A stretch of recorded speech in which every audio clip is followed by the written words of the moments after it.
This is the Head Rush Podcast with Paul Fraze and Corey Berry. Welcome to the Head Rush Podcast. I'm Paul Fraze, and I played 11 years in the NFL, and our co-host, Corey Berry, rode professional rodeo for 9 years. At the Head Rush Podcast, we talk about everything related to brain trauma and brain health and wellness. We talk about traumatic brain injury, TBI, chronic traumatic encephalopathy, CTE, traumatic encephalopathy syndrome. Corey, you said I get stuck on that every time. TES, and it's actually the closest you can get diagnosed to CTE while you are alive. And we cover how traumatic brain injuries can and will cause mental health issues such as depression, addiction, lack of executive function, memory loss, even suicide ideation, as well as degenerative neurological issues. These symptoms can be found on the Mayo Clinic and the Boston University websites under symptoms of CTE. Our mantra is how to cope and find hope. And we focus our energy on finding therapies and sharing hope through education and by raising awareness. And to help us raise awareness for these important topics, please like, subscribe, and share. Corey, I think you have a job to do. Introduce our guest. Oh, man, let me tell you, I'm excited. Y'all know how I feel about the military and my brother being a Ranger and Bruce and how I love our military and our country. Today we got a true badass. And this badass is a Green Beret. And I'd like to introduce you to Andrew Marr, who is retired U.S. Army Special Force Green Beret, husband and father of 7. So you know he's got to be a badass right there. Got 7 kids. You got to be a badass. Absolutely. I could barely handle 1. I couldn't handle 7. The quiver is full because I have a friend that has 13 children, and another friend that has 7 said that the full quiver in the Bible is 7. So. And his life took a dramatic turn after sustaining multiple combat-related brain injuries. Despite no visible wounds, he spiraled into cognitive decline, depression, and physical breakdown, nearly losing his family and his future. His turning point came through one of our sponsors, Millennium Health Center's Dr. Mark Gordon, pioneering brain care protocol, which restored him to full health and purpose. In 2015, Andrew co-founded the Warrior Angels Foundation to ensure that he wouldn't be the last. The organization has helped over 1,000 veterans access personalized lab-based treatment for traumatic brain injury, work validated by the Georgetown University, and featured in the award-winning documentary we talk about often, Quiet Explosions, Healing the Brain. Multiple media outlets, national media outlets, TEDx, the Joe Rogan Experience, another one that's been on Joe Rogan now. Man, we're ranking them up. Right. Andrew continues the mission to return proven leaders back to life, advocating for data-driven solutions that challenge the status quo and empower warriors, families, and clinicians to reclaim what matters most. Andrew, it is a privilege to have you join us today. And once again, thank you for your service. You have no idea what the military means to me, but if you've watched our podcast, you know that, my heroes wear camo. Yeah. Hey, thank you, Corey. Thank you, Paul. It's an honor to be here and to honor to discuss and elevate the conversation here with you guys. Thank you, Andrew. So my introduction to you, friends of mine a few years ago, probably 3 years ago at this point, they knew I was struggling. I played in the NFL 11 years. I at 47 years old, things changed in my brain and my mind, and I knew something was going on, and friends knew something was going on too. But they said, hey, you've got to watch this movie. Our daughter's been to Dr. Amon's clinics, and this movie is for you. You need to watch it. And they implored me to, they made me watch it that night. And I did. And I was mesmerized by the opening 7 to 8 minutes. Blew me away. But what, obviously I'm experiencing this Green Beret blast explosive specialist. I'm being introduced to inflammation. I'm being introduced to Mark Gordon and hearing about pregnenolone. What the heck is that? And DHEA, right? But what I experienced, so the movie, first of all, it gives you hope. If you're lost in a sea of what is happening to me, what's going on, and we're going to get into the fact that you were once in that place and you were, I think, 12 or 13 pharmaceuticals they had you on and so on and so forth, but you were searching.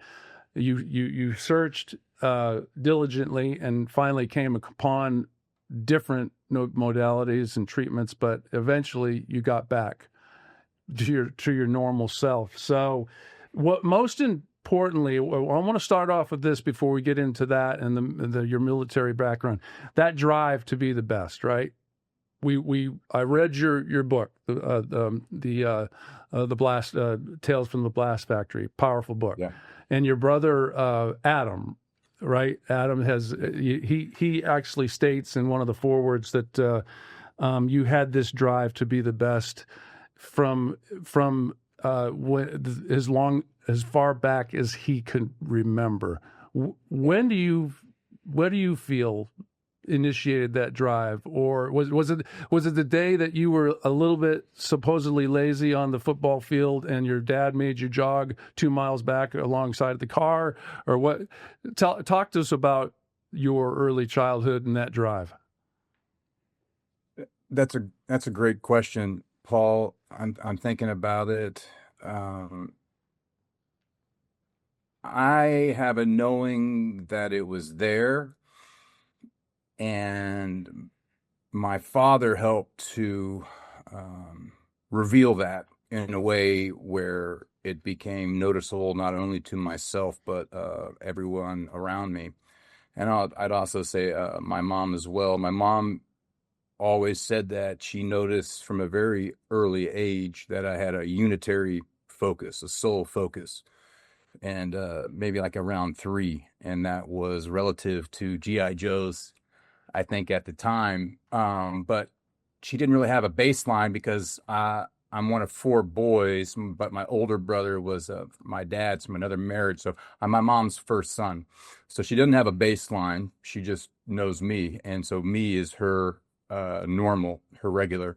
And so, so all kids are really focused, and they're just, whatever they're on is what they're on.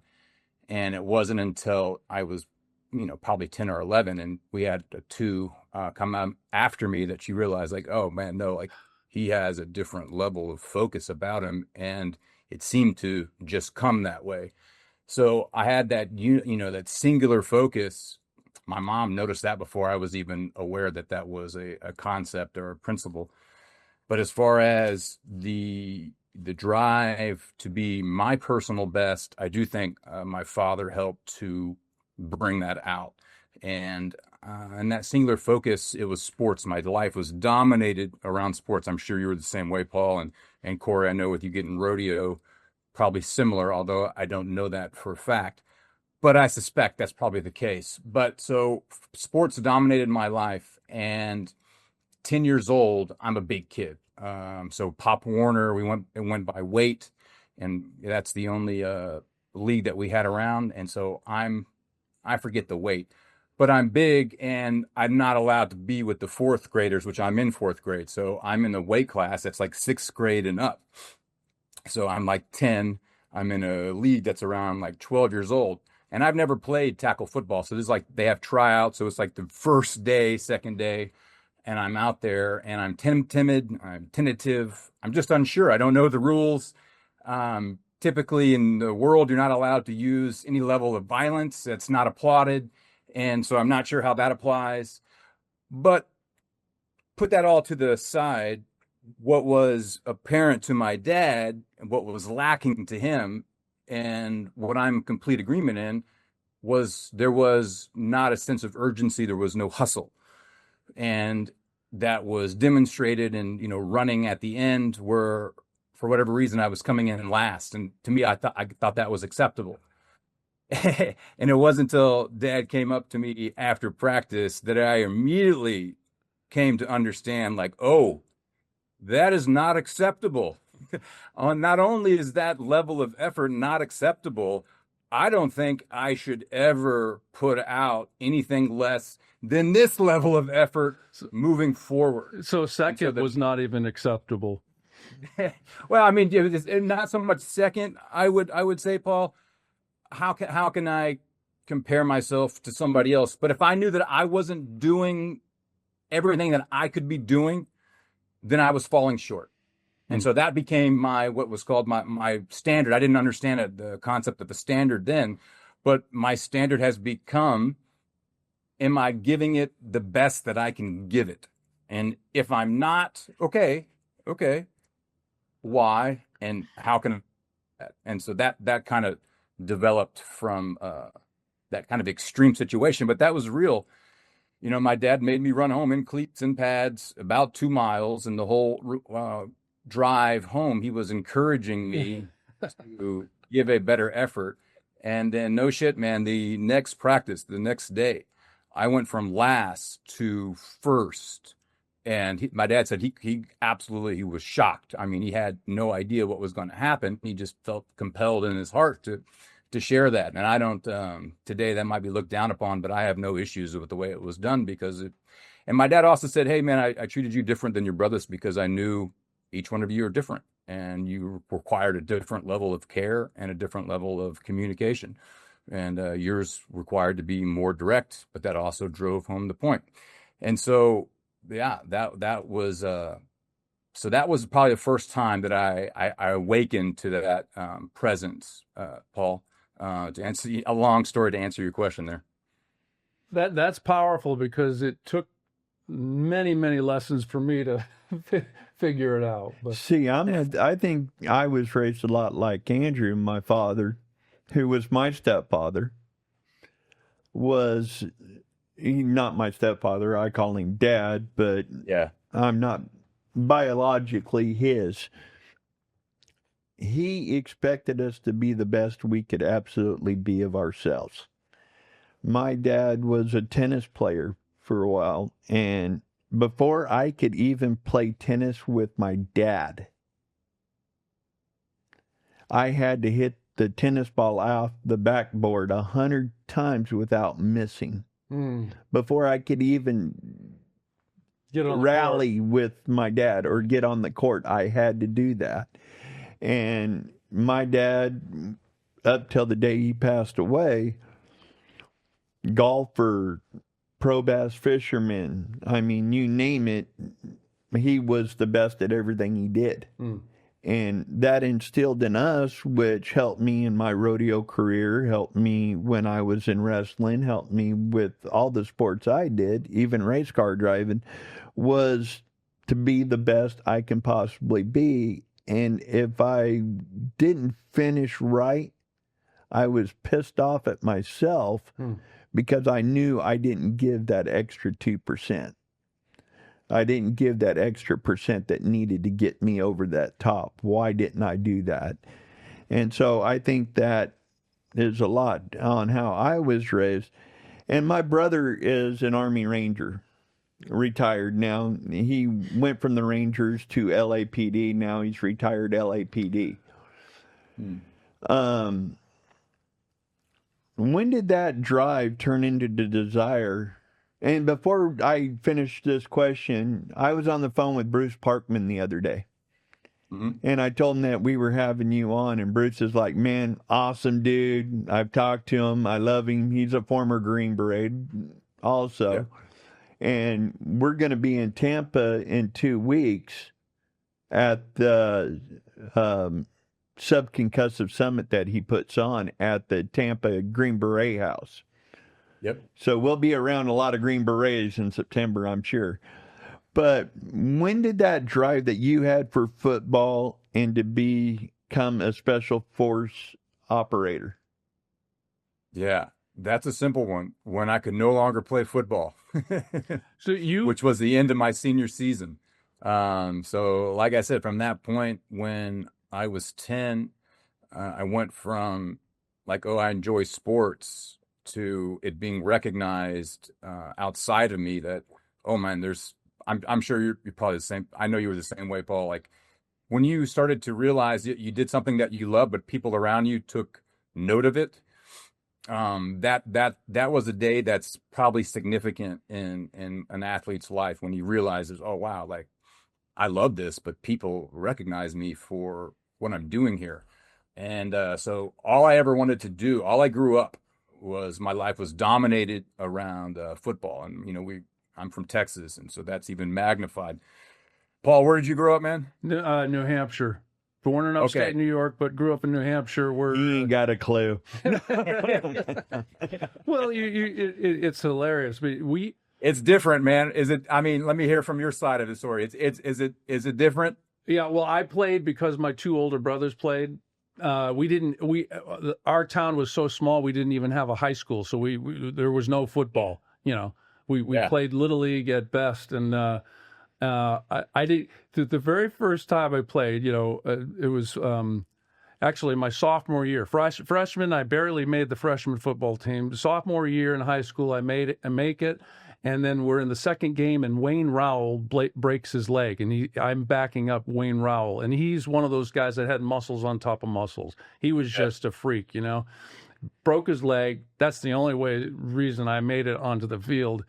But on Sunday, when we were watching the films, our head coach, Hugo Boland, who ended up coaching 38 years as our head coach and, you know, 5 championships and all that stuff. And he actually was probably the reason that I got a D1 scholarship.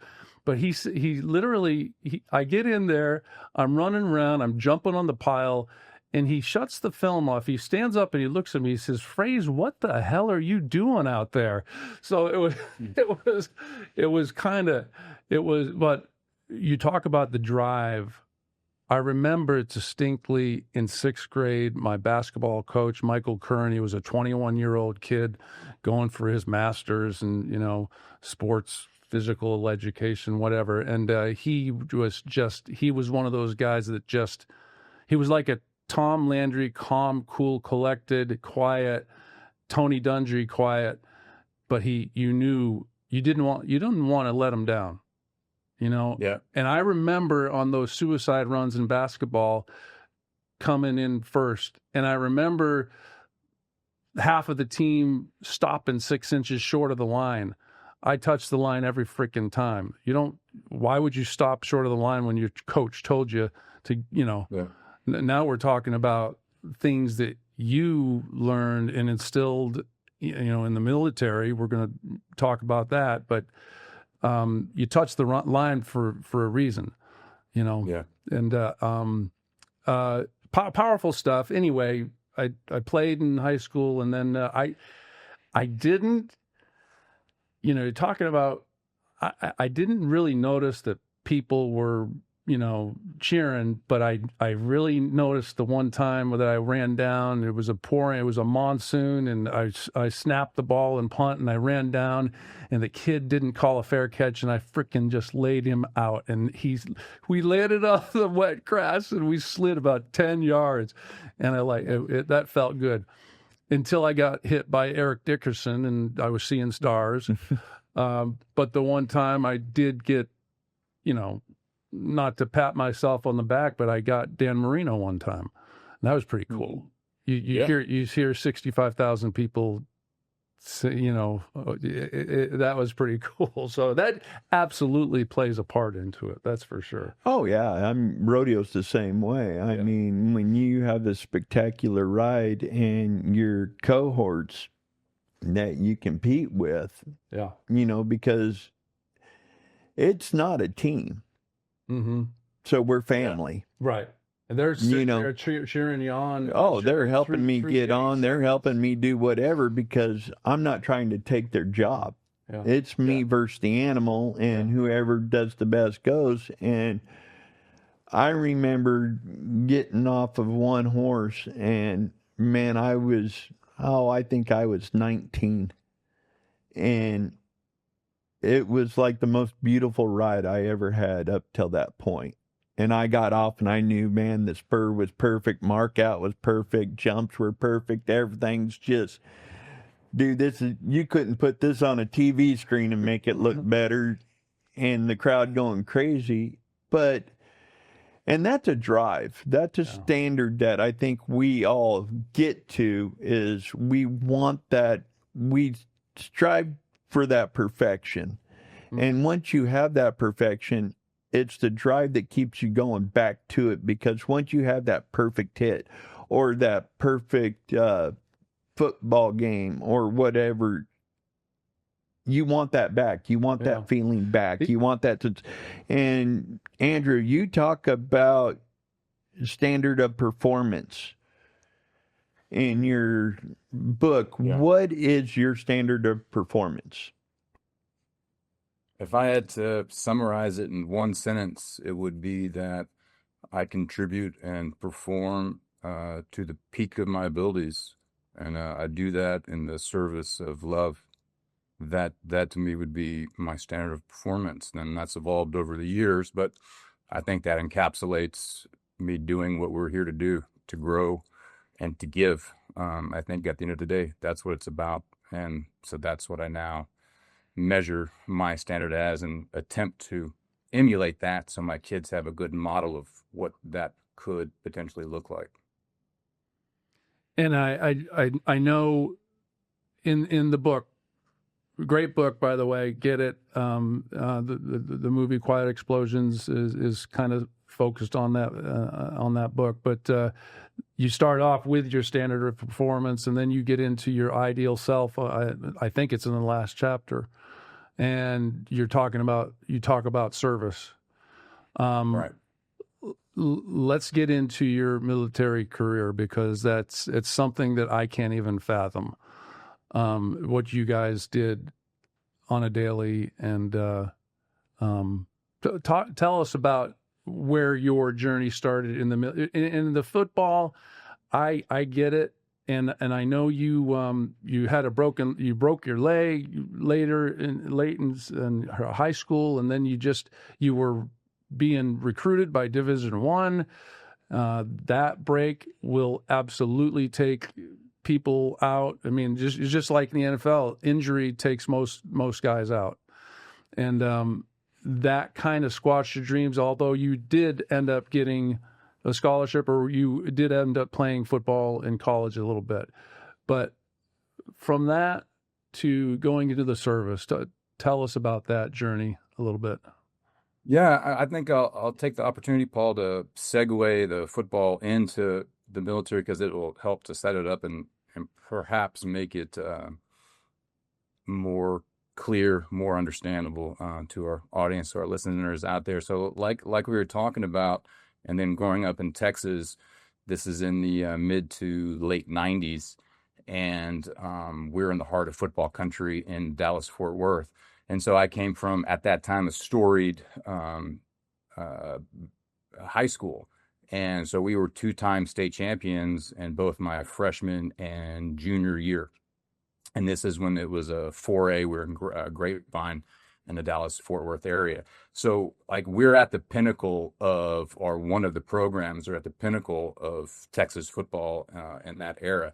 So going into our scene. Ladies and gentlemen, this episode is brought to you by Millennium Health Centers, Dr. Mark Gordon at tbihealthnow.org. He signed on with us. You've seen him in our episode 2 with Dr. Mizell DeMeo and Dr. Gordon.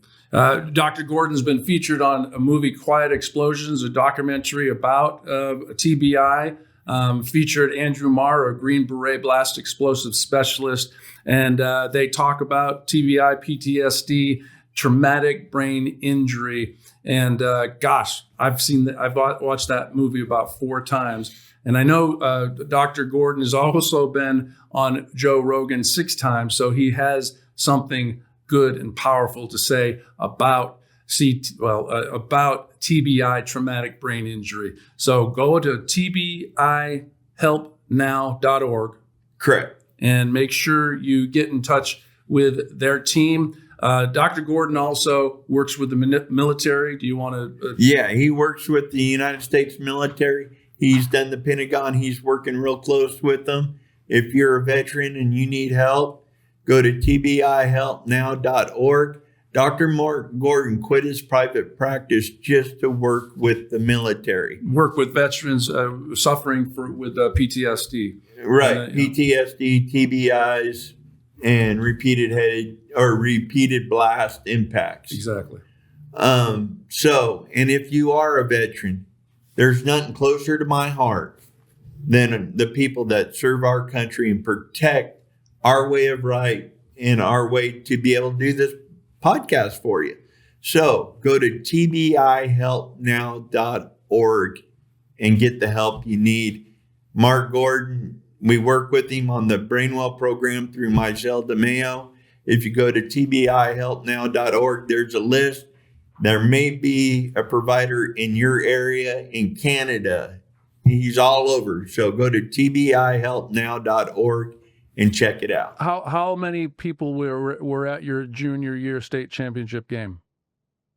I think it was just under 30,000 at Texas State. That's about the whole state of New Hampshire. So at our championship game, we had about 30. But anyway. Yeah, I mean, and I am not too up to date with how things are, but I know they haven't regressed. And our home games for high school were in the neighborhood of like 8,000 to 10,000 for just a regular, run of the mill type deal. So that's just indicative of how important and how big it is culturally around here. But so I'm a top player. I'm a recognized top player, a Texas top 300 type player. And then I had a serious injury costing my whole senior year. And so going from this, what I was told was a big recruit to not even getting one Division I scholarship offer was devastating. But I knew that my path was to play football. So what I did is I walked on to a junior college that a mentor of mine went to. And they weren't even a good team at the time. And I walked on and I didn't even make the team as a walk-on. It was shocking. And so I said, that's fine. I'm going to go back home and then I'm going to go to a different junior college and walk on there. But that coach got fired. And so I went back the next year in the spring and I'm there for spring ball. And on the first day of practice, the new coach says, hey, I don't know who this guy is. He's got a scholarship because he's dominating every scholarship player that I've seen today. And I earned a scholarship on day one. And I realized at that point, I hadn't changed. It was just the way I was perceived was completely different from somebody else who either wanted to see it or did not want to see it. And so that was a unique understanding that would continue to serve me throughout life. But I also had the, intestinal fortitude to know, like, hey, man, it's not because of lack of me. I gave what I had to give. I don't know exactly why it didn't work out, but it didn't work out. But there's nothing inside of me saying, don't do that anymore. Matter of fact, it's the inverse. I have more of a drive and more of a pull to do that. And I'm not exactly sure how it plays out. Nobody is, but I'm going to do it. And so first day, like I said, boom, scholarship where I was a walk-on. And then I started there 2 years and everything, junior college. And I get in trouble in my sophomore year, arrested for some foolishness. And when I was then talking to, every major school in the SEC, Big 12, whatever, you're already taking a risk with the JUCO Kai, because usually the reason you were in junior college at that time was you either got in trouble or you didn't have the grades or possibly an injury. So it was one of those 3 areas. And so it was already a heightened risk for a D1 to take a JUCO guy in there because of those reasons. And now I didn't have, problems, disciplinary problems or anything like that. But then I get in trouble my sophomore year, boom. And so no D1 offers there. And so I go to a Division II school, play another full scholarship, play another 2 years. And there's no, the NFL is not knocking. They're not calling. But there was opportunity to play Arena League. I had a bunch of buddies at that time playing Arena League. I saw an inside look at that lifestyle, and I said, man, that I don't care to carry on in that way. That's what that was paying and what you're putting your body through just didn't add up to me. And so at that point, Paul, Corey, it became really clear to me, this is 2006. So, we're kind of early on and the heightened and early on in the global war on terrorism. And all I'd known my entire life is being a part of a team and pushing myself to perceived limits and in pursuit of a worthy goal and dedicating myself to that process. And that's what I identified with. That's what I identified as. And looking at the way things were, the only reason that I was able to not pull myself out of football is because I knew at that time that's where I was supposed to be. But when that was no longer an option, I just couldn't, based on my understanding of the way things were at that time, I couldn't not apply myself in the military domain. And so looking at that, I just said, well, I know that I feel that special operations would probably be something where, I'm a little bit older, I'm a little bit more mature, I have some life experience under me. And I think that level of commitment called to me. And from that point on, I was just looking at, well, what do I think is maybe the best one that's suited for me or the one that, makes the most sense to me. And looking at them all, I like the idea. I like the mission set. I like the everything about being a Green Beret was appealing to me. And so that's what I set out to be. And so I graduated college in summer of 2006. And, less than 3 months later, I enlisted and I'm in the Army.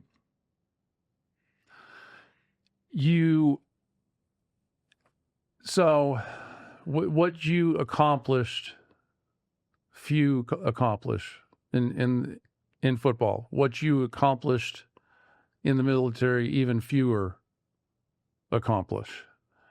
And I know, so did you do 3 tours or were you getting ready for your 4th tour? And I mean, I'm not negating everything from that to the 4th tour because I'm I'm not worthy. Thank you for your service. Thank you for keeping me safe on this side of the pond, right? So, or this side of the world. Well, before you ask about tours, our listeners may not know what Green Beret actually does. Andrew, you were EOD? Well, so everybody has a specialty on there as a Green Beret, and mine was an engineer, and an engineer has the building side of it, the building responsibilities, but also the demolition. So I wasn't as trained specifically as a explosive ordnance disposal tech, but I was highly trained and versed in ordnance and demolitions and, dealing with unexploded ordnances. Yeah. So what was your duties as a Green Beret when you went overseas? So as a Special Forces engineer, everything having to do with engineering. So that's construction, building, infrastructure in that way. So all the administrative aspects of that and the actual physical build of whatever needs to be built, overseeing the finances on that side. Everybody's trained as, a shooter, and teams have different specialties from there. But then the kind of the tactical applications of an engineer is very much on the explosive side. So everything that you need to do to use explosives, in a tactical situation, and then also to disarm or eliminate enemy explosives in that capacity. Andrew, can you post some of them pictures of Andrew Marr up there? People, when you talk about an engineer, I don't know very many people in the United States that are engineers that look like this. Mm-hmm. I know, in watching Quiet Explosions, you see your team in action, and I see you yelling. I mean, you were getting. I can't imagine the adrenaline rush that you guys have to have, and the cortisol problems you have, back stateside. And I mean, you started noticing some changes, right? I know in page 16 of your book, you explain that one incident where you had to depose the weapons cache left by the enemy, and tell us how, from a cognitive stance or a traumatic brain injury stance, or did you experience a concussion at that and that specific situation? But explain that situation to us. Well, I mean, to make a long story short, or summarize as best I can, we were going after a IED facilitator, probably like a mid-level guy, but so a guy who in the area that we were in was the source that was facilitating all the explosives in the area. So not a minor deal either. We had the intelligence on where we thought that he was, or one of his hideouts, or bed down spots was, and we did our best to go and interdict him when he was there. When we got there, it looks like we just missed him, but it's been several years since I've even thought about this. But when I'm in the house, we realized, like, oh shit, man, he's got this thing booby trapped. Hey, nobody fucking move. Stop where you're at right now. Like, oh yeah, it's booby trapped. Retrace your steps, and I need a perimeter set up. Everybody, get out. And so the guy that runs the team is called the team sergeant, and so letting him know the situation, advising him what I think we need, and letting him do that, so me and the couple of other guys can start doing what we need to do to mitigate the situation. And so as we're assessing what that's like, because hey, the house is rigged to blow, and what it turned out to be, I think, was 1,300 millimeter rocket, like a big deal. And as we're assessing things, the enemy starts lobbing. I mean, we come under attack, and it's machine gun. It's small arms fire. It's machine gun fire. It's rocket propelled grenades. And I realized at that point, like, oh man, like they're attempting to trigger the thing to go off, to blow while we're here. It was a genius tactic. And so we're literally between a rock and a hard place, because at that point in the house that we're at, maybe 50 meters, let's just say, to the south of that is another like makeshift mud hut.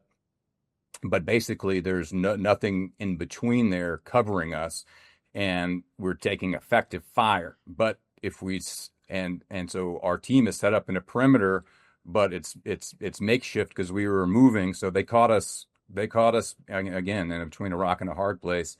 And as we're trying to figure out, like, okay, well, we can't stay here, but if we move out in the open, we're going to get gunned down. All right. And we worked to put our own, explosive system on the booby traps, on the weapons cache, so to speak. So we had that set up. So we did all that under fire, man. All that under fire, knowing that, hey, if they hit something close enough in here, it could start what's called a sympathetic discharge, and the whole thing just will go. So like, that's just something that was accepted in that type of work. Like, hey, this could happen, but I'm going to do my job anyway, as if it's not going to happen, because it could end up saving a lot of lives in the process. So, that's a kind of stress that you work under in those type of environments. But we were able to get the explosives in place to detonate the weapons cache. And now it was like, okay, now we got to do the daunting task, and that's move 50 meters to the next covered and concealed position, because obviously we can't blow the weapons cache while we're on top of it. And so that was coordinating with our team and our security elements at that point to lay down covering fire so that we could move from that house to the next cover and concealed position. Now, this is not ideal. This is not ideal in that only being 50 meters away, and it might even been 50 feet. I have to go back and look at it. But it was a short distance. You want to be what's called a minimum safe distance, and a minimum safe distance for that might have been like a half a mile or a mile. But we had no other alternatives, either that or face certain death. All right, so you facing certain death or opportunity to live over here. To me, like, that's made its decision for me. We're going to go with the opportunity where we could possibly get out. And so we're on the other side of that makeshift mud hut. And our guys counted down, hey, we're gonna blow this. The stack leader took control. I have control. Fire away in 3, 2, 1, boom! And we turn and pull the detonation system, and I remember pulling that. And then the next thing that I remember is an awareness. So I'm just an awareness, not an awareness of Andrew Marr, I'm aware that I'm aware. And I'm like, well, this is interesting. Like, I thought it was just daylight, and it's completely pitch black. So I can't see nothing. So I'm just in an awareness, what seems like in a void of just floating awareness. And I was like, I swear there's just sunlight. And I don't know how much time has passed between what just happened and what my awareness is now at. But so then I have the wherewithal to put my hands in front of me, and I'm kind of like, okay, well, maybe I was in an earthquake. Maybe I'm in an earthquake, and the ground's moving. And so I'm like, no, I don't feel anything. And so I'm just like dumbfounded, baffled. I have no idea who I am, and I have no idea the situation that I'm in, until I start hearing AK rounds going off, PKM machine gun rounds going off, and rocket propelled grenades exploding in the adjacent nearby area. And then at that point, it's like, okay, yeah, I'm who I am, and I'm in combat. And you have such a level of training that I didn't have to think, anymore. You had a knowing. I knew what to do. But it took that long for me to gather myself and to figure out, because I was concussed at that level, that I had no recollection of where I was, how I got there, or what was going on. And it took me some time to figure that out. And, thank God the guys around me, same situation. And nobody was shot or blown up, although we all suffered, traumatic brain injuries, but we all lived to fight another day. And so that's something that I still take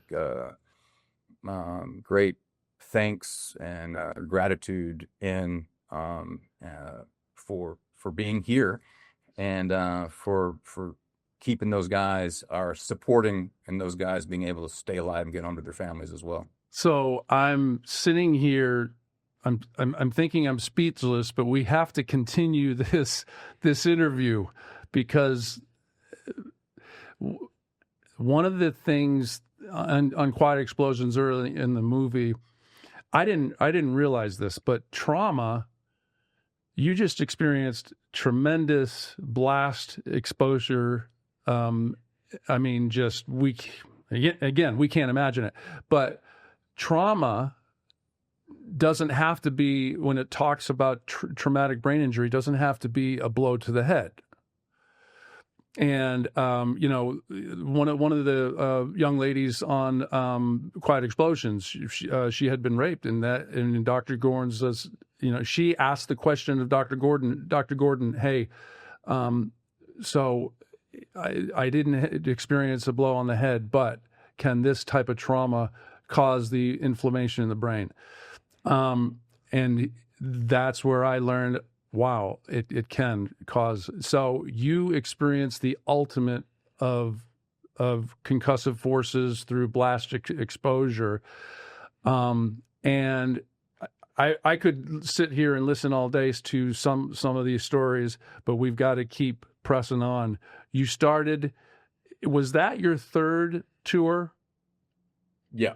Okay, so you come back, you finish out. You actually, was that the tour where you called your wife who was pregnant, having one of your 7 children, and you said, "Becky, I can't do it. I can't leave my team. We've got to get out alive and safe. I'll see you when I see you." Yeah, I mean, to give that a little bit more context is I was slated to come home. We were having the birth of my first son at that time, and I think it was like the day before we had a catastrophic day, and went from a team that's 12 guys down to 8 guys. And so, like, what am I going to do? I'm going to leave now and go home. So no, I had to stay because that was the right thing to do. And so, but that was a call and a situation that we had to have. And she had to hear from me, but she understood, and she knew that was the right thing to do. And doing that, I wouldn't be able to look my boy in the face coming home if I came home, or I should have. And so that's kind of the scene around what led to that. So you do eventually finish out your third tour, and you do come home, and you do start noticing some changes in your attitude, your mind, your thinking, your thought process. You talk about depression, angry outbursts, anxiety, mood swings, memory loss, inability to concentrate, learning disabilities, sleep deprivation, loss of libido, muscular weakness. You knew something was going on. And Yeah. So talk to us a little bit about that, Andrew. And Yeah. you coming back, noticing these changes, what's reacting in you? Are you getting rage? I know on page 17, you talk about a panic attack. What I'll say about that, Corey, I'll say about that, Paul, is probably something that you can relate to, is that what I was experiencing was such a contrast of what my experience set had been in life up until that point. It was such a stark contrast because I was who I was physically and cognitively, at a high level in high school, college, and now at the highest level in the military. And I was at the top of my game in that arena. So that doesn't just happen. And so you have a background, a lifetime of experiences there of being able to do and be a certain way. So when you start to first notice things that are, like I said, in contrast of that, like, you take notice immediately. Like, what is this?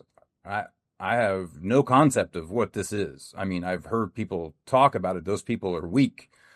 And now I'm finding this applying to me, and I don't know why it would apply. I don't know why it would apply here. So what I mean by that is, and starting to have those issues, those laundry list of issues that you just read out, Paul, is, well, I don't have a gun. I have a bullet hole. I'm not missing an eye. I'm not missing a limb. I can't explain. I can't explain why this is happening. I can't explain what's happening. But what I do know is who I've been all my life is constrained. And I am constrained right now, and I don't understand what these constraints are. I'm being put in handcuffs physically, mentally, and that can break the spirit. especially when you don't know why. And so that was kind of and this is, let me think about this.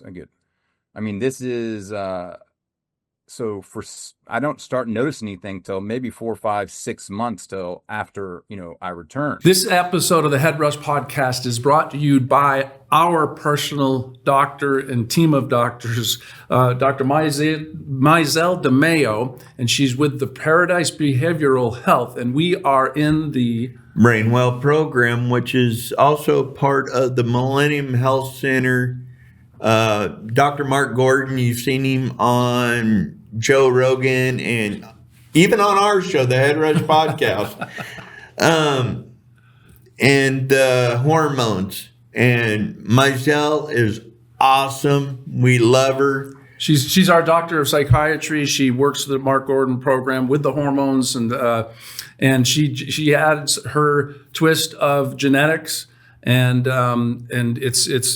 it basically is melding two wonderful mediums together, and we're getting great help from Dr. Mizell DeMayo. So please check out our website at paradisebehavioral.com.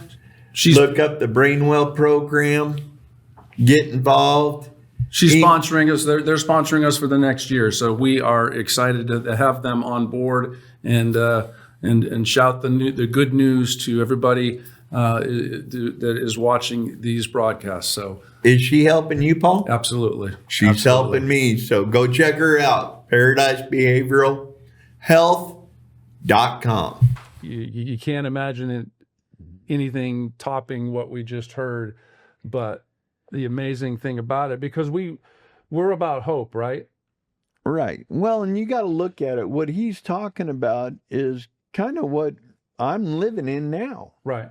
Because, I feel constrained with the overstimulation, with the inflammation, with the cognitive impairment. And, you asked back in the day, I don't believe in depression.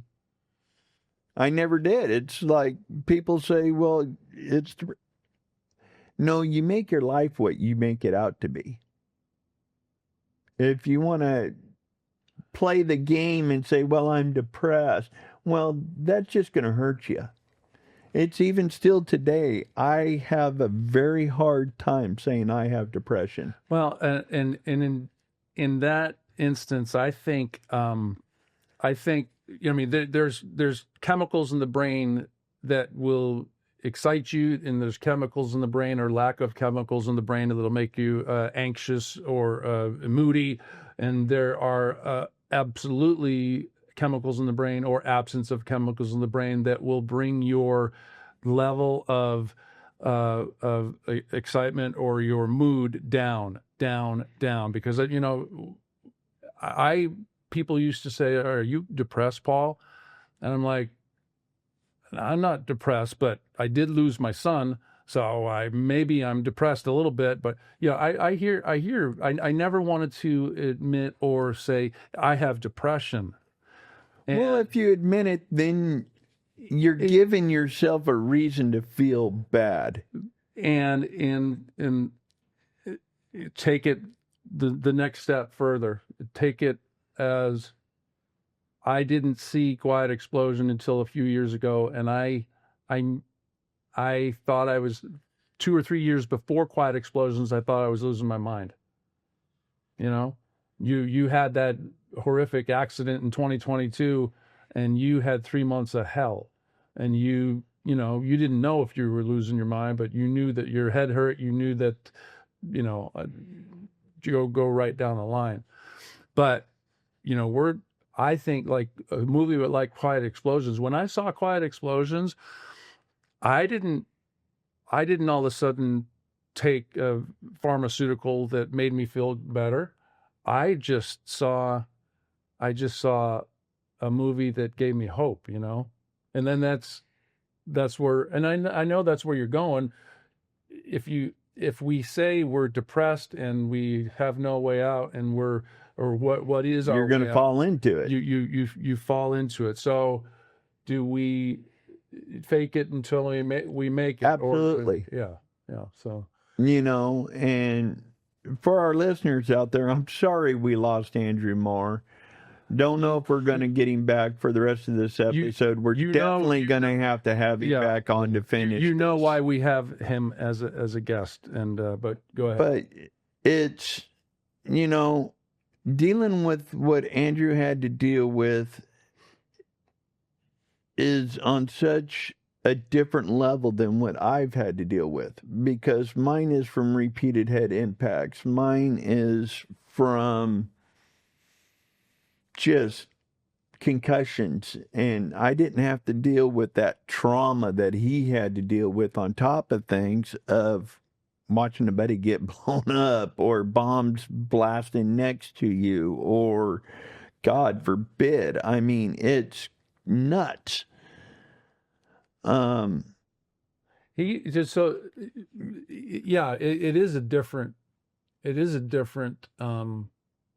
Everybody's journey is different, Right, and his concussive and trauma together. right? To where mine, when I got kicked in the nose, I got kicked in the nose. When I got kicked in the head, I got kicked in the head. I didn't have a buddy over here getting shot while I was getting kicked in the head by a horse. You understand. When you got knocked out in the game, your buddy next to you wasn't getting bombed on. No. I woke up 3 seconds later and I followed my team off the field. Right. I mean, you look at what we've been through versus what Andrew has been through. And,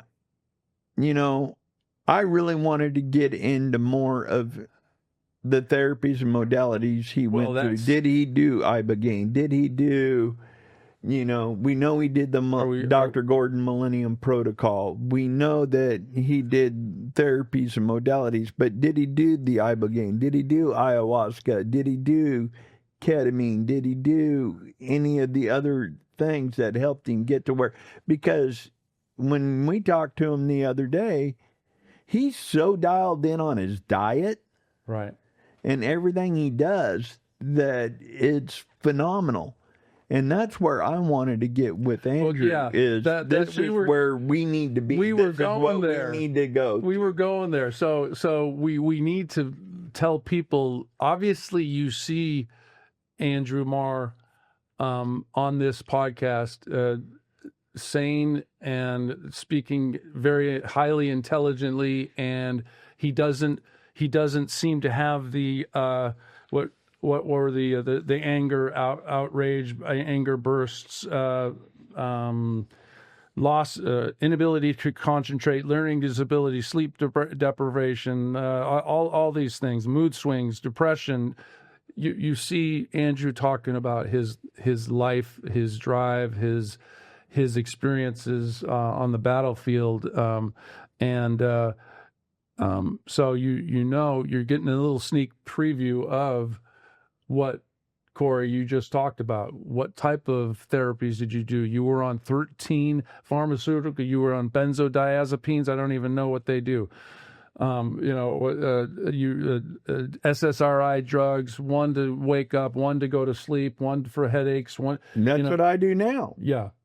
So it's the rest of the story. Like I said, is going to have to come. It's definitely there's going to be a part two, people. There's going to be a part two. If we have to go to Andrew's front door and knock and say, Andrew, please talk into our iPhone, we need to hear the rest of the story. But it's an even more amazing story than what we just heard. That's hard to comprehend, and we as civilians.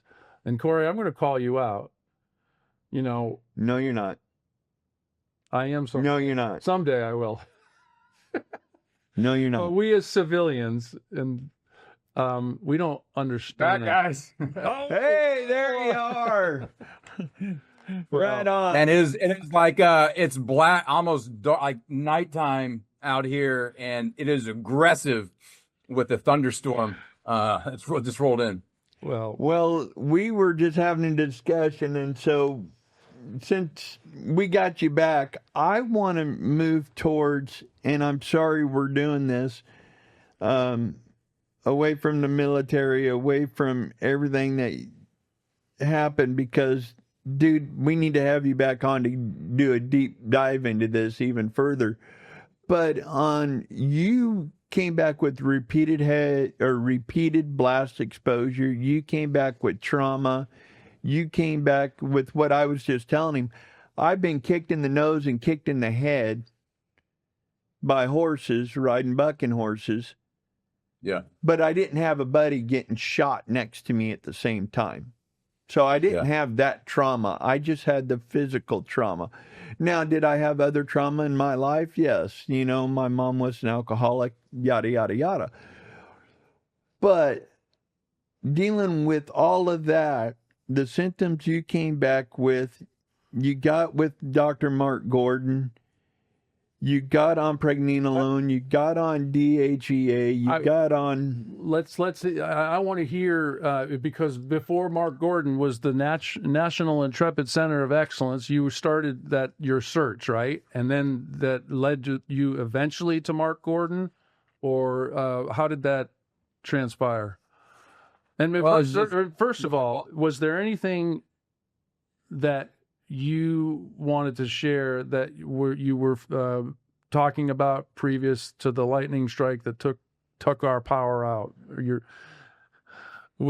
didn't know. I mean, I was just so mesmerized. Go ahead. I think just the point that, you know, I was attempting to emphasize and maybe now clarify is, like, there was just a stark contrast, night and day, black and white, left and right difference, and there not being a physical cue to let me know, like, what was the cause or what was the source of that.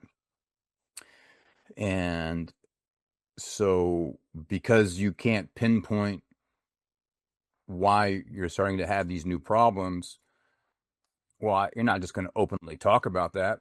Hey, let me tell you what everybody else in the team room has got their own difficulties, and no one's kind of like probably locked the locker room, Paul, or in the rodeo arena, Corey. Nobody's going to sit down and just openly talk about problems that you're having, unless you can ask for some specific help. Well, then that's a different story. But I didn't know what to ask for, and so when you're in that line of work, man, that becomes, again, singular focus, and that becomes so important to you because of the high stakes of that arena, that doing anything else is like trying to breathe without oxygen. It just doesn't compute. What I'm saying is, like, you know, you want to do whatever you can to continue to be on the team. So same thing as a rodeo guy, same things as an NFL guy. Like, whatever you got to do to keep playing, you're going to do. Period. End of story. And so if you're starting to experience things, then you just kind of look at it like as a physical injury. What do I do when it's a physical injury? In the rodeo and the NFL, as a team guy, no different, man. You fucking go. You go. I don't want to hear about it. Like, can you go? Yes, go. Right. And so there was no reason for me to talk about it until I got to the point where it was so noticeable that I would have put the team in a disadvantaged position for merely my own presence being there, which is a hard pill to swallow, that I had to say, listen, man, guys, here's what's going on. I need help. I don't know what to do. And I'm drinking uncontrollably because that's the only thing that will give me some momentary break from the disaster that is now brought forth. And because of who I was, and, you know, kind of I had earned my seat at the table, so to speak, nobody was like, hey, just get your shit together. It was like, oh man, okay, like, what do we do? And this is 2013. Okay. And so the conversation around this has been elevated significantly. But in 2013, nobody was like, well, it's probably all those explosions you've been in, dude. It's probably a lifetime of athletic performance prior to the military. And then all this on, like, it just, yeah, we don't know. At that time, the military's answer for that was, well, you've probably just seen too much combat. And that didn't sit well with me because I wasn't attempting to get out of combat. I wanted more combat. That's where I was at. And that's just those types of dudes. And for somebody that's like, this was actually told to me, like, hey, just think of your brain and your mind as like a filing cabinet, and you filed away so many difficult things that you haven't dealt with. It's just now spewing out into your life. And that wasn't a good answer to me. It didn't tell me anything. It seemed like a cop out. And the fact that I wasn't struggling with anything that I had done or seen, although, in the normal routine of human life today, you don't see those things. But I had asked to be put in that situation. So I wasn't complaining about it or feeling like I had done something that, I shouldn't have done. It was the opposite. And so my group did the best they could to understand and support. And it was like, hey, this is out of our domain. We're going to start hooking you up with some specialists. And so then that morphed into like all these different specialists on base. And I was not seeing any results. I'm going to talk therapy. Now I'm on like half a dozen medications. And as I'm looking at it, I'm like, hey man, I think I'm actually having more symptoms than when I started all the medication. And like the talk therapy, it's not going anywhere. Like we're talking about things that I don't think are relevant to what's going on, to having what's causing my issues. So that's frustrating. And so I had exhausted every resource that we had locally. And so then the next thing is, okay, well, what do we have at our disposal? What does the Department of Defense have at its disposal? And so we figured out what that was, and they had started that National Intrepid Center a few years prior. Walter Reed there. Oh, I think we just lost him again, maybe. I think so. Well, ladies and gentlemen, we're definitely going to have him come back on. I didn't get to any of the questions. You're back, Andrew, I think. Are you back? Oh, dang. I don't know how long I'm rambling, and didn't know I was out. No, you would just mention the NICE. Yeah, so what they call it, NICO. So that's just kind of my journey to get to there. All right. And that establishment, that organization, they're good at putting everything in your permanent record so that there's a record of it and you can get compensated for it. But as far as giving me viable solutions or something to do, or really identifying, hey, what is the underlying condition, and can we do something about that? In that respect, it fell short because it didn't offer any of that.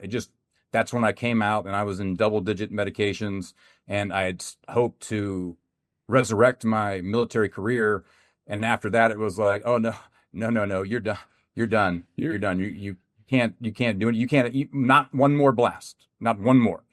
And so, very quickly now, I'm not any better. Now I know what I'm looking at on the way out, and nothing that we're doing is providing for me a viable outcome to go and live the rest of my life. And so that's what started that's one of the things that put me on the path to say, I'm going to go seek and see what else is out there outside of this military continuum. because this is not all there is, and I want to know all there is. And if you told me that I could have slept with a snake and the snake would have done something to help me get better, I would have slept with the snake. Absolutely. So man, so I hit the road to find out what was what. So you're okay. First of all, I hate to do this. We have about 10 minutes left, Andrew, and I know it's impossible to share your finding Dr. Mark Gordon and learning about glial cells and so on and so forth. Maybe you already started your exploration about brain inflammation, or was Mark Gordon your introduction to brain inflammation? We lost him again. Oh, man. You got a lot of editing to do on this one, Andrew. Are you going to be able to make this work? Yeah, well, instead of you pitching that last question, Yeah. saying, hey, he's having some power issues, so we'll have to have him on the second time and then go out and close. Yeah, you might have just lost him again. I can't. Okay. Yeah. Well, back on, are guys. you back now? Yeah, I know we're on a time crunch. Man. Oh, okay. So can we let Nate tell him we've got 10, 15 minutes? I don't have his. Okay. Well, let's text him and tell him. Andrew, are you back? Or do we lose you? I'm back. I don't know for the amount, guys. I know. I don't control the weather, but I apologize for the difficulties. No. And believe me, I'm begging that hopefully you find your way back here to grace us with another episode. But I want to hear. We leave our episodes with a word of hope, and we've heard amazing stories from you. We've heard where you were at 5, 8 years ago, 6 years ago. A bunch of pharmaceuticals. You thought you were going crazy. I've been there. Thought I was going crazy. I know Corey's probably been there as well.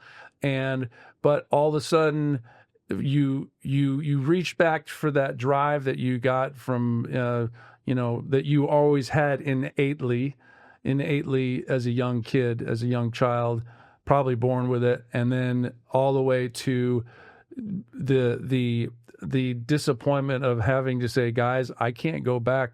I can't be a support. I'm going to be more harm to you than support. So I'm sorry, I'm out. And then your personal journey of the drinking, not the drugs, but the pharmaceuticals, the thinking you're going crazy, and then all of a sudden, you meet Mark Gordon, you start learning about brain inflammation. Yeah, that's correct. That was in early 2015. All right. And what was incredible about Mark was he's like, hey, man, we're not going to guess about what's going on here. We're going to test. All right. We're going to be as objective as possible. He's like, here's how we understand currently about the brain is, it works this way. It produces this, and these things regulate a lot of what you understand to be you, or the constraints of how in which you operate. And if you're lacking in this, well, these lead to these symptoms. And we even know what is the driving force that leads to you being deficient in these ever important in the molecular structure of the brain, looking at that level and looking at the chemistry of the brain. If you're deficient in things, you can really identify where and why. And it all has to do with what's called inflammation. So anyways, these are the first time I started hearing things like this. And so, and I'm like, man, I've been all over the country at that point in the military medical system. And that was never talked about, not even a little bit. And so that was refreshing just to hear him have a framework, a scientific and medical framework, which to identify objectively what could or could not be going on. And then based upon that, to have an actual plan of action, a protocol to put forward that could correct what was at that time not correct. And I went from on that field battle in Afghanistan to full blown on the street, medically retired in like 18 months. That's like less than a year and a half. And so that is not something the military wants to do, because they've invested millions at that point, if you look at it in that way. And that's not a good return on the investment, to not get the optimal service time out of an individual. So the point I'm making is, like, they don't want pushing you out because they don't want you. You're high demand, low quantity. But yet there I was at. So that's the seriousness of it. And the fact, figure it out, the fact that they did not, but they couldn't figure it. Well, hey, there's nothing left for us to do here. You're going to go on your way. And getting to Mark, and Mark being able to run a lab test to look at specific things in the brain and to figure out what was going on. Well, guess what, man? He was able to do it. He said, "Hey, Andrew, here's what the labs say. All right, so you must be experiencing this, and this." I'm like, "Yeah, man, to a T." He's all right, simple. Here's how we're going to address it. We're going to reduce the inflammation, and we're going to mitigate it. And here's the ways that we're going to reduce and mitigate it, short term, long term. We can tell definitively that there is physical trauma to your brain, pituitary, hypothalamus, how to that. We know that by these downstream effects, and they show up of a overproduction of something here and underproduction of something here. And this tells us that you're not faking, you're not making it up, you couldn't make it up. And that's what these tests are telling us. So here's how we're going to address that. The things that your body used to make on its own, it's not doing it right now. Now, I don't know if that's permanent or it's not permanent. But what we're going to do is we're going to replace, or we're going to replenish that chemistry that you either are not making, or you now no longer make at the level that you need it to run yourself. We're going to put it back to that optimal level. All right. And then we're going to continue to take tests along the way, and we're going to dial you in, and we're going to see how you respond, and we're going to add and take away as we need to.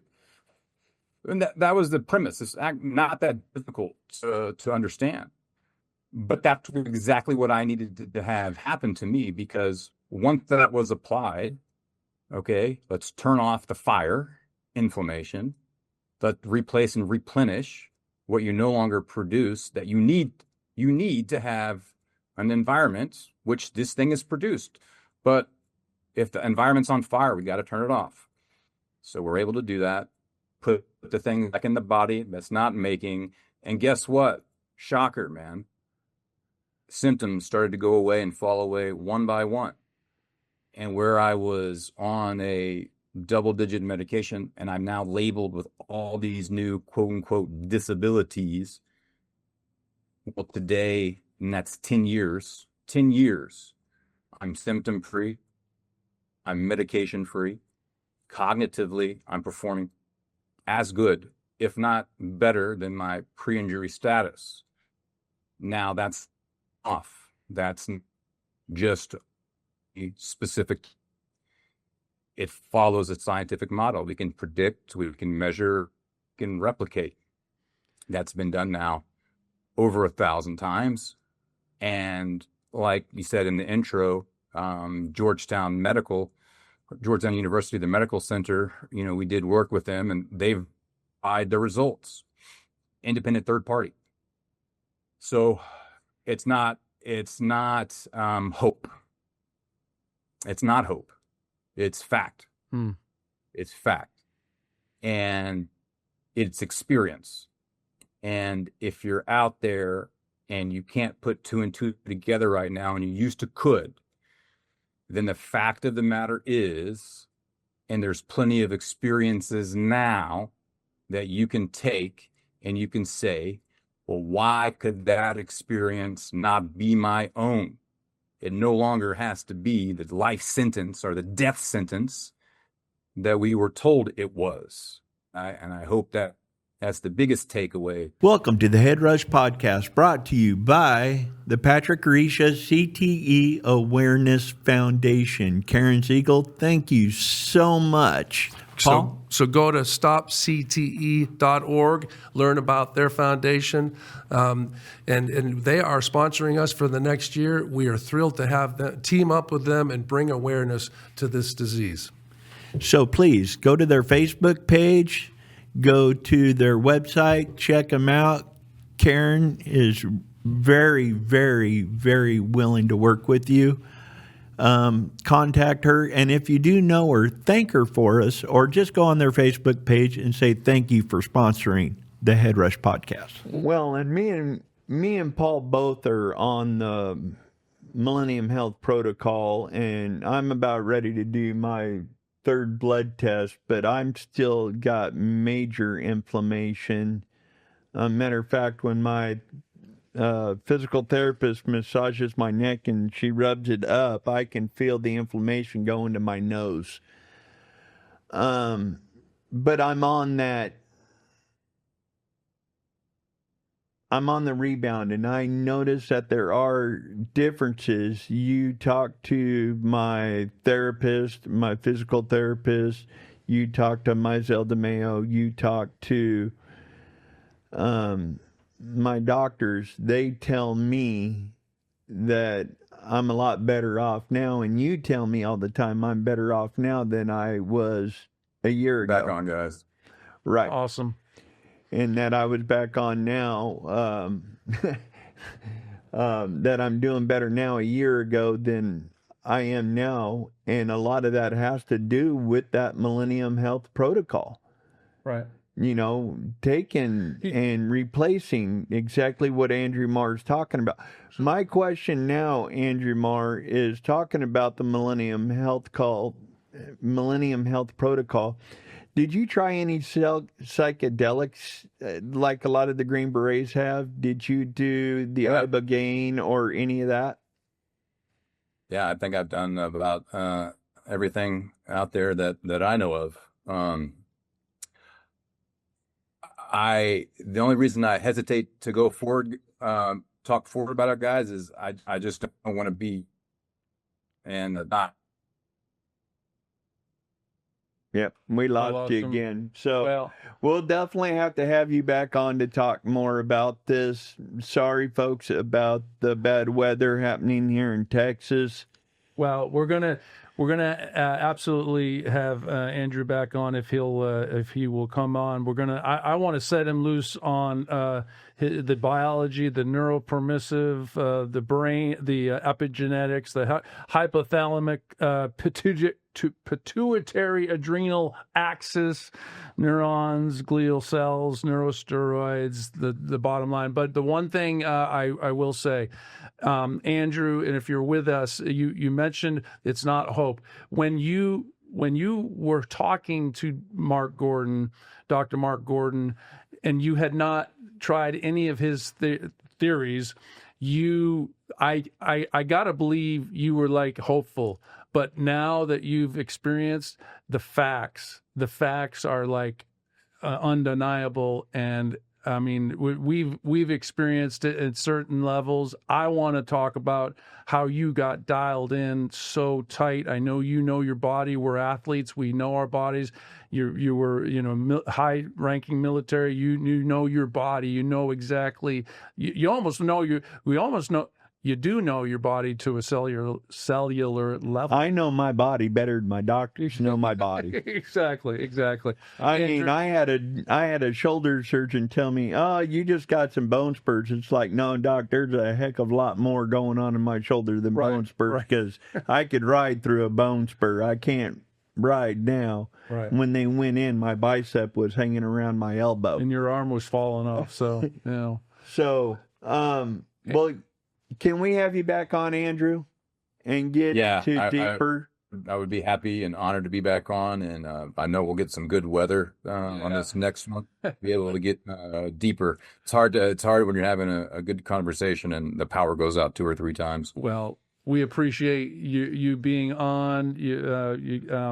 We appreciate your time, and we're going to grab you back. And I like I said, I want to set you loose on some of this scientific stuff. I know.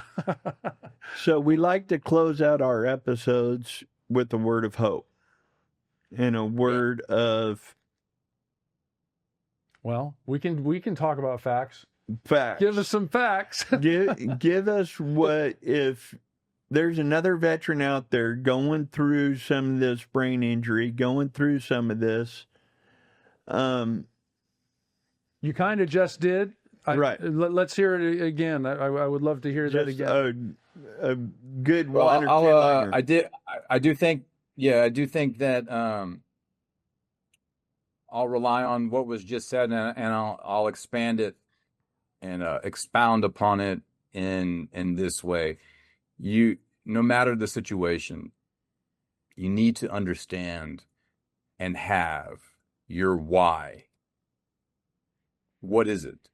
That needs to be understood. If you're on the recovery path, or you want to be on the recovery path, the healing path, you're going to need to understand and get so familiar with what it is and why it is that you want to do that.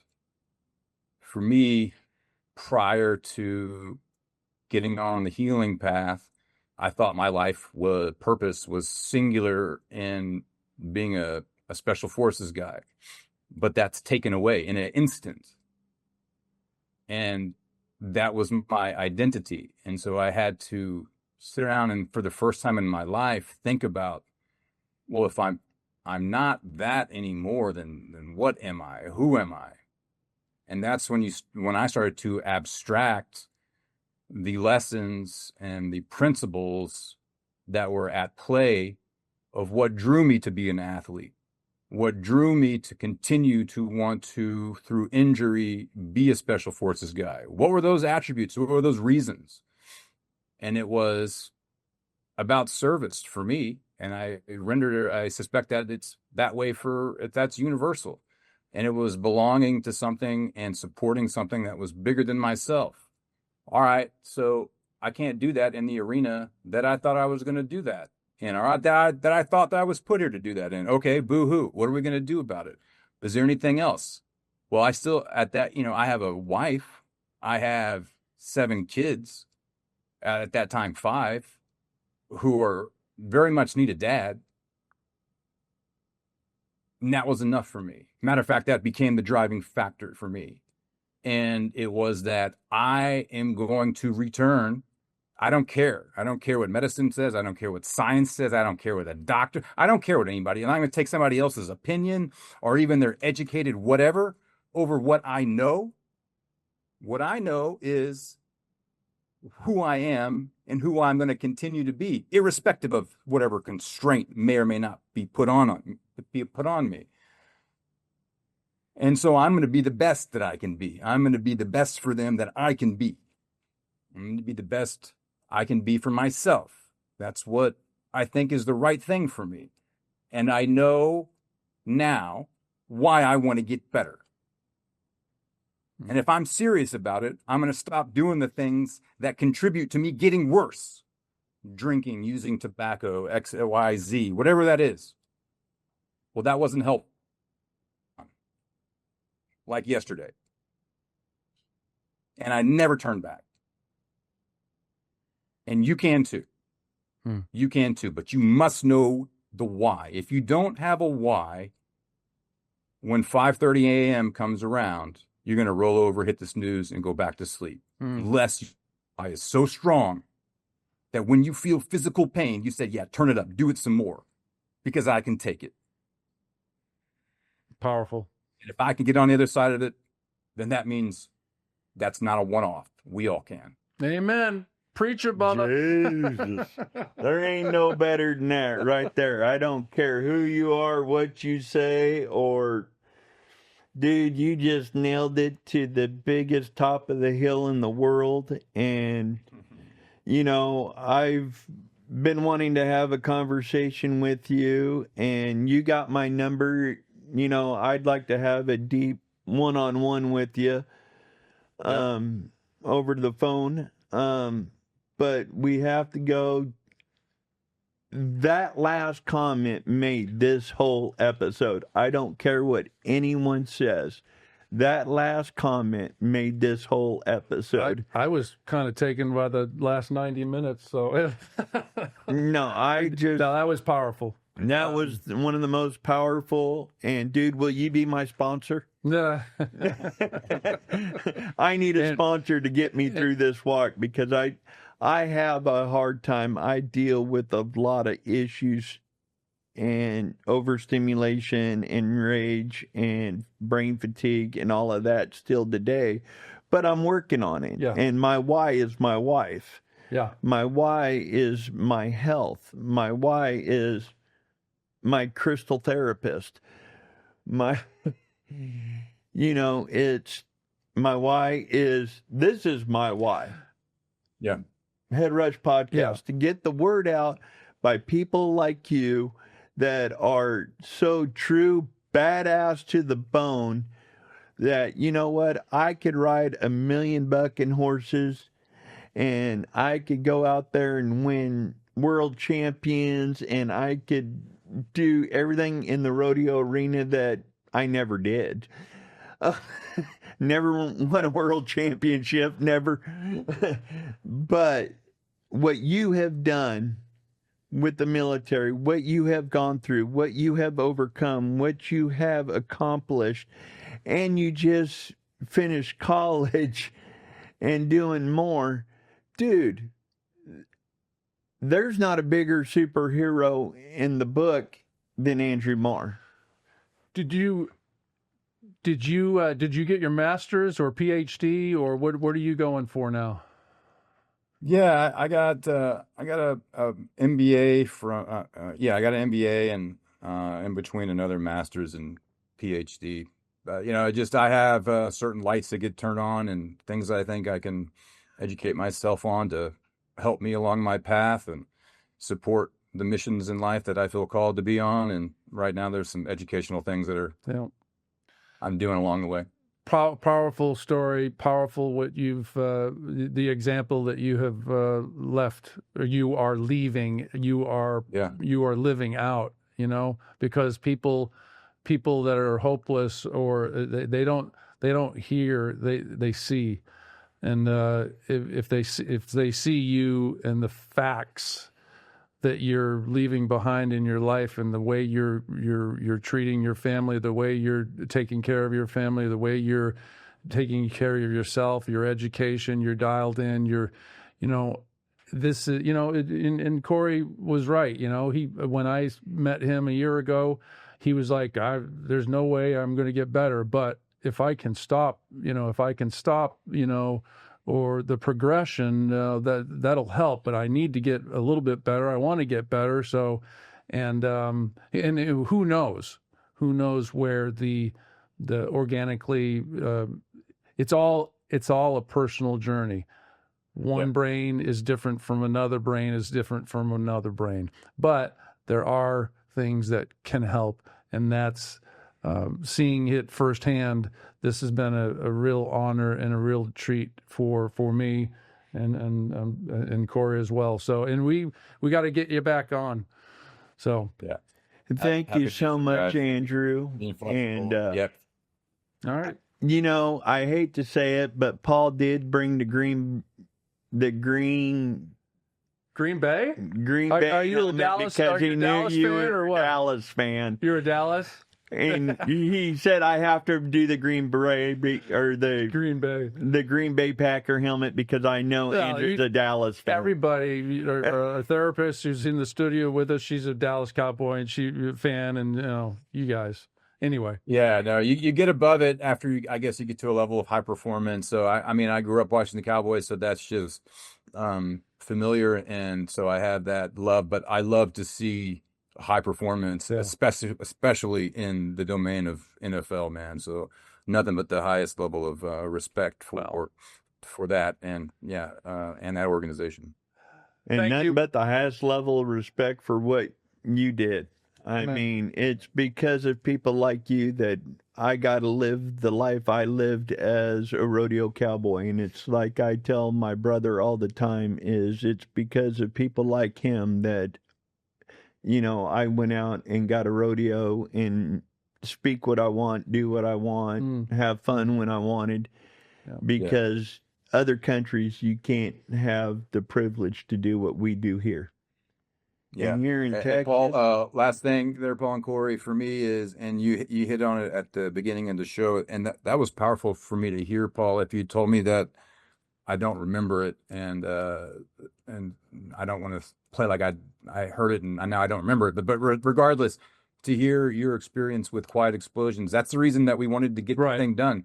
Yeah, that's the reason. That's the reason that it was so important, and getting that thing made was. Yeah, that was powerful. That was just like unbelievable to get it done. But regardless, it's there, and that's like, the so what of this is go to quiet explosions and then figure out what's what for you. But it's all there, and it's put in a way that anybody can understand it. And if even if it takes you a watch or two, but it's not so dense that you can't sit down and have a good understanding of what can be done after watching the film. Exactly, and it's frustrating to me because I tell people, and I might have told you, I tell people all the time that come at me and they want to know about brain health, and we had a TBI, and I said, okay, watch Quiet Explosions first, and then I'll have a conversation with you as long as you want.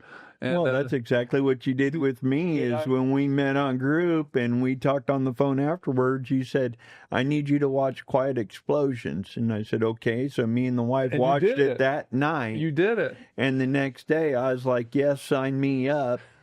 And, and I've been on the Millennium Health Protocol and Paradise Behavioral. You've met Mizelle DeMeo as well, Dr. DeMeo. She's a doctor of psychiatry.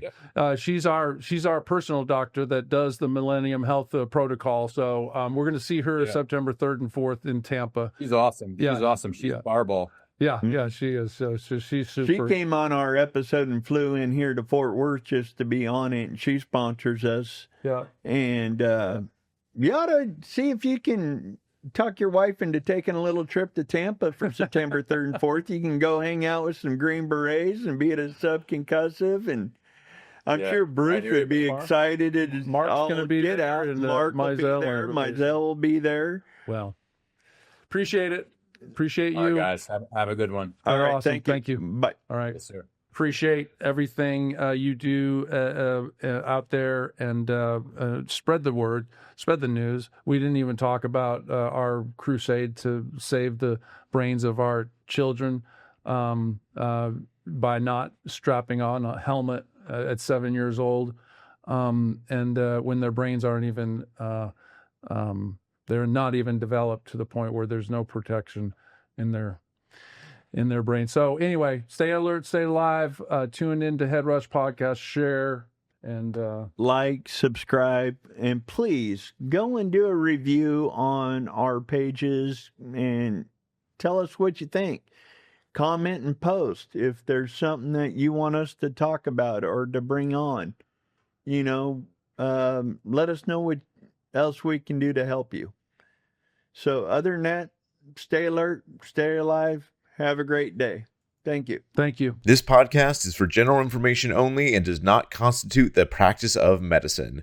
The use of this information and the materials linked to this podcast is at the user's own risk. The content of this podcast is not intended to be a substitute for professional medical advice, diagnosis, or treatment. Users should not disregard and delay in obtaining medical advice from any medical condition they have, and they should seek the assistance of their healthcare professionals for any such conditions.